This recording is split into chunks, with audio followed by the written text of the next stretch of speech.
Hello and welcome. We are looking at the topic Living the Muslim Life, and we're going to be looking at how to answer 12 mark questions. These are the topics that you need to cover for living the Muslim life. So pause the video and have a look through. It's really important that you know what each of these are before you consider attempting a 12 mark question.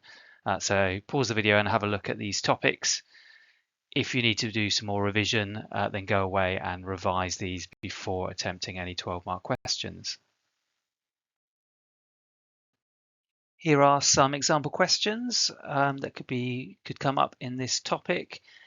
If you look through and compare them with the topics that we've just looked at, you can see that each one just selects one of the topics, like the Shahada or prayer or fasting, and then asks you to kind of evaluate kind of how important, how valuable, whether it's the most important, how essential, and so on, that each of these are. I think what that means is that one way of preparing for these kind of questions would be to go through each and consider which you consider is essential, is the most important, and then you can argue that, just contrasting that with whichever particular one comes up. So that seems like a fairly common pattern. I think what another possible question that might come up could be something about the 10 obligatory acts as a whole, and maybe what difference that might make to the world. Would it make the world a better place if everyone followed them? So something like that could also be a possible question. So pause the video here, have a look through and think about how you would approach these kind of questions, what you would argue. We're going to look at two examples from out of those. So starting with the one on the Shahada, it's really important that you have a clear idea of the content, obviously, of what the Shahada is and why it might be important, but also of the structure of how you're going to argue it. So the 12 mark question, it's not just a case of kind of picking up marks for writing true facts, if you like. It's much more about evaluation. So you have to structure your answer in a way that gives a clear argument leading to a conclusion where you're considering different points of view and you're evaluating them. So that's why we've devised this 12 mark structure to help you with that. The overall structure, as you can see, is once you've decided what you're going to argue, you start off with the opposite view from your own, and you're going to criticize that view. So the whole idea is that you start with the weakest argument, but you lead up to your conclusion where you want to kind of end strongly on your point of view. So you start with a view that you're going to criticize it, you then criticize it, you then introduce the strong argument for your own view, you consider a response to your own, so you bring in the opposite point of view again, but then you end again with why you consider your view on the statement to be the strongest. And by structuring your argument in this way, you're connecting your understanding together, the points together, the arguments together, and you're leading to through evaluation, you're leading to a conclusion. And the sentence starters are there to kind of guide you through what that looks like. So if you're not familiar with this, pause the video and have a look through and get a sense of how this works. You could also start thinking what you would argue, what content you would bring in, what kind of quotes, what teachings you would use, and what position you'd take on this statement. Okay, let's have a look at a few points that could be argued for and against. I'm not going to set out a structure for you for you to argue. You can do that yourselves. You'll want to choose from these bullet points, set them out in the structure that I've just shown you, and developing these bullet points a little bit as well, trying to include some quotes and that sort of thing. So don't just sort of copy and paste what we've got here, but this provides a good starting point. So let's have a look through. So in favor of the statement, so obviously the Shahada is the first pillar of Islam. That's kind of how I would probably start, which is the second bullet point there. It's the first because it's the most important. All the others are built on top of it. That without, if you're praying, it doesn't really make any sense, or it's not really important if your prayer is not in acknowledgement of Allah as the one true God, and the message as received through the Prophet Muhammad, which is the Shahada. So make sure you know the Shahada. You can refer to that and linked to that. So all the other pillars are build upon, as it says there, depend on the first pillar. It's also, as the first pillar, it's the entry point into Islam. It's how one becomes a Muslim.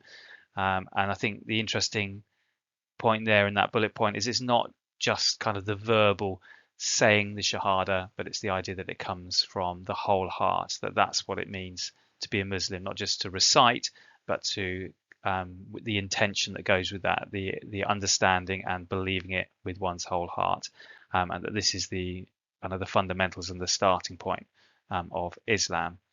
Then going on to the third bullet point, it links to how Muslims should live their life, that they are to rely on Allah, that Allah is their creator, that He is their sustainer, that He is the main focus in everything that they do, that their life is understood as given to them by Allah, as a test of Allah, and as something that they need to complete in order to achieve kind of paradise and life with Allah in the hereafter. So there's lots that you could say about each of these three bullet points. Make sure you're including quotes as well to back them up. Against, I think the crucial thing, sometimes it can be difficult to think, how am I going to argue against the Shahada given that it is so fundamental? I think the important point and the helpful bit in the statement is that it's all a person needs to be a Muslim. So what you could say is that although you need the Shahada, you need more than that to be a Muslim, that's only the starting point, it's only the first pillar. So that's what the first bullet point is saying. It's just the first step on the path. If you really believe the Shahada with your whole heart, then it's going to lead to all the other pillars. It's going to lead to prayer. It's going to lead to zakah and fasting and hajj and so on. Yeah, we're going to have a quick look now at this one on zakah. I think just relating back to what we've just been talking about on the previous one, that whatever arguments in favor of this statement could obviously be used in relation to the previous statement. So all the important things about zakah could be used to show that the Shahada is not all that someone needs to be a Muslim. You also need zakah, for example. So there's a nice interconnection between these statements, that once you plan one, you've planned at least part of, or potentially you've planned part of another similar statement.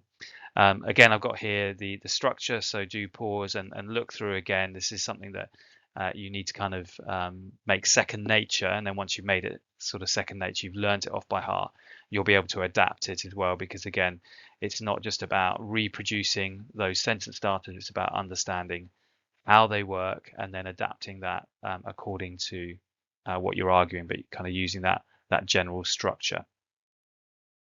So do have a look and do think about and plan what you would write on this question. How might you use ideas from the previous question that we've looked at? What other ideas would you bring in? Have a think and plan that for yourself first before we look at some example arguments for and against.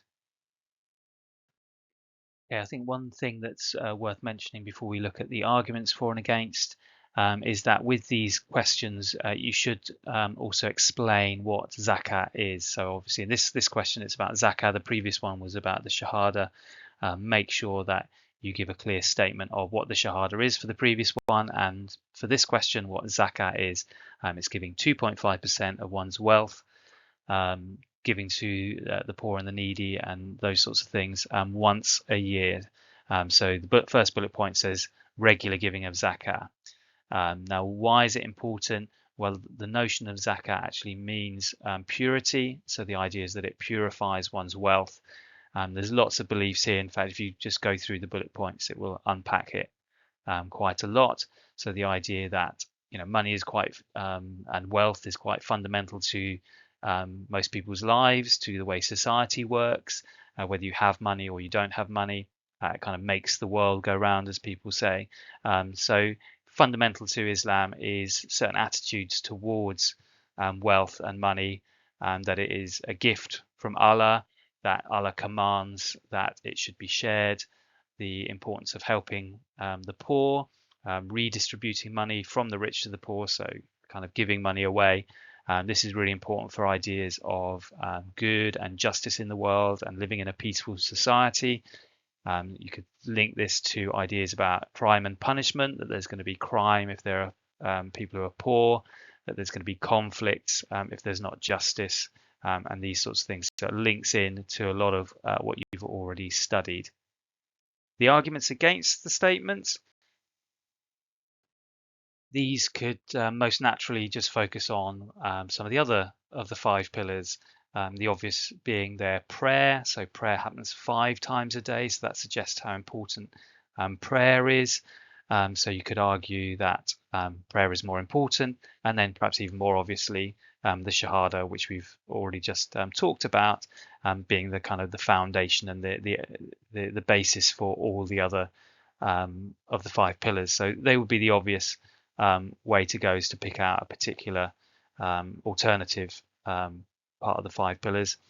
And the first bullet point kind of brings that out a little bit as well, in just in a slightly different way, that giving zakah in and of itself brings no spiritual benefit if there's not that belief and intention from the heart. And then that's going to obviously link in particularly to the Shahada. But it shows that it's not the mere giving of zakah that's important, but but the belief and the intention behind it. So that gives you a number of different options for arguing against. I hope that's been helpful.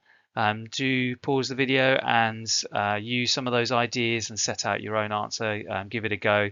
The more active you can make your revision, the more practice questions you can do, the better prepared you will be for the exam. So hope that's helpful. Until next time, bye-bye.